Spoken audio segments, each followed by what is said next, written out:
जय श्री राम। आदरणीय मित्रों, मैं लक्ष्मीपुत्र डॉक्टर कुमार गणेश, जयपुर बीकानेर से प्रणाम। इस वीडियो में चर्चा करने जा रहे हैं कि देश के उपराष्ट्रपति और राज्यसभा के सभापति जगदीप धनखड़ के विरुद्ध अविश्वास प्रस्ताव लाने की तैयारी में है विपक्ष। कारण जो बताया जा रहा है वो ये है कि कांग्रेस के वरिष्ठ नेता मध्य प्रदेश वाले दिग्विजय सिंह, उनके शब्दों में कि जगदीप धनखड़ साहब विपक्ष के प्रति दुराभाव रखते हैं, दुर्भावना रखते हैं और बहुत पक्षपाती है। बल्कि उनका तो यह कहना है कि इतना अधिक पक्षपाती सभापति आज तक कोई नहीं आया, ये उनका कहना है। खफा है विपक्ष। अविश्वास प्रस्ताव पर धड़ाधड़ दनादन हस्ताक्षर हो रहे हैं और विपक्ष इस बार गंभीर मूड में है। आपको याद होगा कि कुछ महीने पहले, यानी कि पिछला जो संसद का सत्र था, उसके अवसान के दरमियान भी ऐसा माहौल बना था और ये बात आई थी कि नहीं भाई, हम तो इनके विरुद्ध अविश्वास प्रस्ताव लाएंगे ही लाएंगे। इस बार सोरोस का मामला बना है, पिछली बार भी मामला बना था, वो भी तगड़ा था, ये भी तगड़ा है। बात हमें ये करनी है कि क्या वाकई विपक्ष ला ही रहा है पूरी गंभीरता से इस बात पर, या फिर वापस कदम खींचेगा, या ला रहा है तो क्या वो प्रस्ताव पारित करवाने सक्षम होगा, सफल होगा। अंक ज्योतिष इस बारे में क्या कहती है? देखिए, जगदीप धनखड़ 18 मई 1951 शुक्रवार को जन्मे हैं। मूलांक 9, भाग्यांक 3 है। यहां मंगल आगे है, बृहस्पति पीछे है। ये प्रतीप युति भी अगर होती कि 3 मूलांक और 9 भाग्यांक होता तब भी यहां तक लाती, लेकिन तब विवादों से साथ नहीं करवाती। यहां विवादों के साथ कैसे?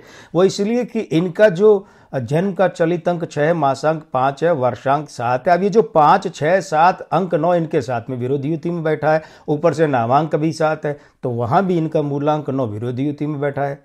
और ये जो 5 और 6 है और दिन अंक शुक्रवार के कारण वो भी 6, तो ये जो 5, 6 है ये इनके भाग्यांक 3 के घोर विरोधी है। 3 इनका 1+1+ मित्र है, तो यहां विरोधी युतियां अधिक है। अब देखने वाली बात है कि थोड़ा सा नजर डाल लें इनके कि 1989 में 9वीं लोकसभा में झुंझुनू से जीते थे जनता दल के टिकट पर।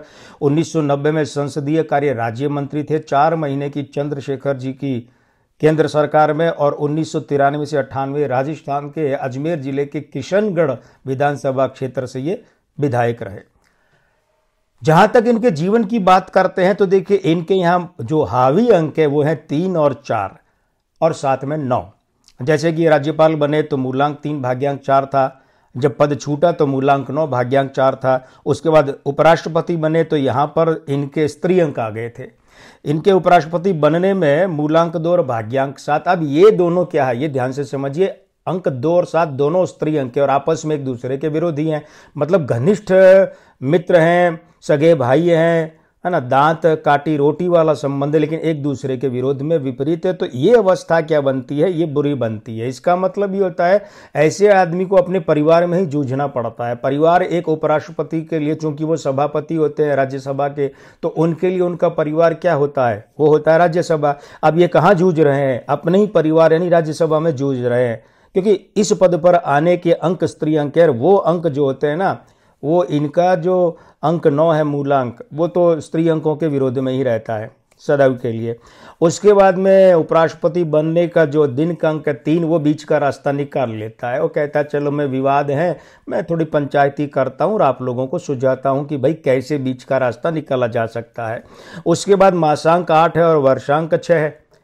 अब ध्यान ये दीजिएगा कि इनका जो उपराष्ट्रपति बनने का मूलांक 2 और भाग्यांक 7 है ना, इन दोनों के साथ में वर्षांक यानी 2000, ये जो मासांक यानी अगस्त, 11 अगस्त को इन्होंने ज्वाइन किया था ना उपराष्ट्रपति के रूप में, तो वो क्या है? वो विरोधी है। वो मित्र होने के बाद विरोधी कैसे है भाई? तकनीकी रूप से तो, अंकीय दृष्टि से तो 2 का भी मित्र, 7 का मित्र, लेकिन ये मित्र कैसा है कि जैसे एक दुबला पतला आदमी हवाई अड्डे पर अपने किसी दोस्त को लेने आया है, रिसीव करने आया है, और वहाँ उसका दोस्त बड़ा हट्टा कट्टा, भारी भरकम, लंबा चौड़ा है, और वो दौड़कर अपने उस दोस्त से मिला जो लेने आया, जो वो तो दुबला पतला है, और ये जाके दौड़ के मिला, तो मिलते उसको धक्का लगा, वो धड़ाम से गिरा फर्श पे, सिर फट गया, टांके हॉस्पिटल, टांके आ गया।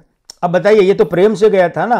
ये अंक 8 है, जो लंबा चौड़ा हट्टा कट्टा तगड़ा, और वो दुबला पतला सा वो अंक 2 या 7 है। ये मिलने तो प्रेम से गया, मित्र है, लेकिन उसको तो क्या हुआ, हानि हो गई। तो सिर फाड़ देना मित्रों का काम है, शत्रुओं का है। तो इसलिए वो वहां स्त्री अंक और दुर्बल हो गए। तो इनके देख लीजिए, जगदीप धनखड़ साहब के हो क्या रहा है, हो ये रहा है कि जब से ही उपराष्ट्रपति बने हैं, शायद ही कोई 2-4 दिन का ऐसा समय गया होगा कि जब इनके गले विवाद नहीं पड़ा हो। और दूसरे, इनका जो अंक है राष्ट्रपति बनने के संबंध में, जो 3 है, वही इनका भाग्यांक है। तो वो क्या करता है, बोलने में होशियार तो बनाता है, ये बात तो सही है, लेकिन ये उपराष्ट्रपति पद के रूप में जब इनके स्त्री अंक है, वो स्त्री अंक ध्यान दीजिएगा, इनका जो अभी वर्ष चल रहा है वो 74वां वर्ष है। तो इसका अंक 2 बना, और जन्म का जो वर्षांक है वो 7 बना। और यहाँ भी राष्ट्रपति के ज्वाइन करने में मूलांक 2 और भाग्यांक 7 है। ये दोनों जगह स्त्री अंक हो गए। तो ये स्त्री अंक क्या कर रहे हैं, इनके लिए अंक जो 3 है बृहस्पति, वो इनको इतना नहीं संभाल पा रहा है, क्योंकि वो कोई बहुत बड़ा सशक्त वाला भाव में नहीं बैठा है। तो ये चाहे सदन में और सदन के बाहर कहीं भी हो, ये विवादास्पद बयान भी दे देते हैं। अंक 3 अनियंत्रित हो जाता है। अभी इन्हें चल रहा है उम्र का कौन सा साल, देखिए ये वैसे तो उपराष्ट्रपति पद की अगर बात करें तो वो तो 72वें साल बने थे। तो उपराष्ट्रपति पद पर तो इन्हें आए हुए अभी 3रा साल चल रहा है, ठीक है। लेकिन कैलेंडर वर्ष 2024 का 8 है, और विपक्ष तो अभी इन्हीं दिनों में अविश्वास प्रस्ताव लाने की तैयारी में है। तो देखा जाए तो इनके लिए क्या बना है, एक तो अभी जो इनके जन्मदिन में अगर हम देखें तो 6 महीने जोड़े हैं, तो 18 नवंबर तक का समय इनके लिए बहुत बुरा था। लेकिन बुरा तो अभी भी जारी है। अभी भी जारी कैसे, अभी जो कैलेंडर वर्ष है 2024 का 8, वो इनके मूलांक 9 के साथ मित्र भाव में है, और भाग्यांक 3 के साथ तो परस्पर मित्र भाव में। लेकिन वो जो 8 है वो फिर इनके उपराष्ट्रपति बनने के मूलांक भाग्यांक की मित्रता के बाद भी उन्हें हानि पहुंचा रहा है। तो हानि तो इन्हें पहुंचेगी, ठीक है। तो वैसे देखा जाए तो पूरा कार्यकाल ही इनका विवादास्पद रहेगा, ज्वाइनिंग से लेकर पहले दिन से लेकर आखिरी दिन तक। हो सकता है कि अगर ये अपना पूरा 5 साल का कार्यकाल करें तो उस वक्त जो विदाई की पार्टी या जो कार्यक्रम होता है उसमें भी कई सांसद कह देगी साहब इन्होंने ये अच्छा नहीं किया या ये विवाद किया। मतलब कुल मिलाकर वो सम्मान का कार्यक्रम होगा, लेकिन ये जाहिर हो जाएगा कि शिकायतें तो खूब है। उसके बाद में क्या है कि अभी जो उपराष्ट्रपति पद के रूप में हमने बताया ना कि इनका मूलांक 2 है और भाग्यांक 7 है, ये स्त्री अंक आपस में यूं है विरोधाभासी, परस्पर विरोधाभासी है। अब देखिए वो है परिवार, तो परिवार का मुखिया यानी सभापति राज्यसभा का यहाँ सामने हो उनके सदस्य, इधर सत्ता पक्ष के उधर प्रतिपक्ष के। ध्यान दीजिएगा, सत्ता पक्ष सूर्य अंक 1 का पक्ष सीधे हाथ की तरफ, उल्टा हाथ स्त्री पक्ष अंक 2-7 स्त्री अंकों का, ये इसीलिए इसे वाम भाग कहते हैं। पत्नी को वामा वामांगिनी ऐसे कहते हैं। तो इधर कौन बैठता है, प्रतिपक्ष, और यही अंक इनके खराब हैं। तो इसीलिए हो क्या रहा है कि प्रतिपक्ष वाले जो है, विपक्ष वाले जो हैं वो इनसे ज्यादा असंतुष्ट हैं। तो रहेंगे, वो तो रहेंगे। अपने स्त्री अंकों की ज्वाइनिंग के कारण से जगदीप धनखड़ जो है इनके पूरे कार्यकाल में ये अपयश योग तो है ही कि विवाद होते रहेंगे, झगड़े होते रहेंगे, टकराहटें होती रहेंगी। लेकिन अब इस पर आ जाएं कि भाई अभी इनका पद त्याग होगा कि नहीं होगा इस अविश्वास प्रस्ताव से। तो देखिए ये बात तो सही है कि तकनीकी रूप से जो अंक 3 है उपराष्ट्रपति पद के रूप में, ज्वाइनिंग का अंक 3 है, जन्मांकों में भाग्यांक का अंक 3 है। ये अंक 3 यहां अच्छी भूमिका में 2024 में 31 दिसंबर तक भी अच्छी भूमिका में, और 2025 में पूरे में रहेगा। तो ये तो तय है कि ये जो अंक 3 की प्रधानता, ये जगदीप धनखड़ का पद यानी कि राज्यसभा के सभापति का पद तकनीकी रूप से तो जाने नहीं देगी। यानी तकनीकी रूप, ध्यान दीजिएगा, तकनीकी रूप का मतलब क्या होता है कि बिल्कुल सही ढंग से अविश्वास प्रस्ताव पर दस्तखत किए जाए और रखा जाए पटल पर, ठीक है, राज्यसभा को सौंपा जाए और उस पर वोटिंग हो, यह है तकनीकी रूप। तो इससे तो जगदीप धनखड़ का पद जाएगा नहीं। अगर यह नौबत आएगी तो बहुत बुरी तरह से वो परास्त होगा, प्रस्ताव पास नहीं होगा। ये ऐसे तो जगदीप धनखड़ का पद नहीं जाएगा, ये बने रहेंगे तकनीकी। ये बात और हो सकती है कि या तो कोई संवैधानिक संकट आ जाए अविश्वास प्रस्ताव के अलावा, या कोई बहुत बड़ी संवैधानिक उठापटक हो जाए या फिर नैतिक कारणों से या कोई और भी कारण हो सकता है, लेकिन वो तकनीकी रूप से वोटिंग होकर वोटिंग में सरकार का हारना या जगदीप धनखड़ का हारना वो नहीं होगा।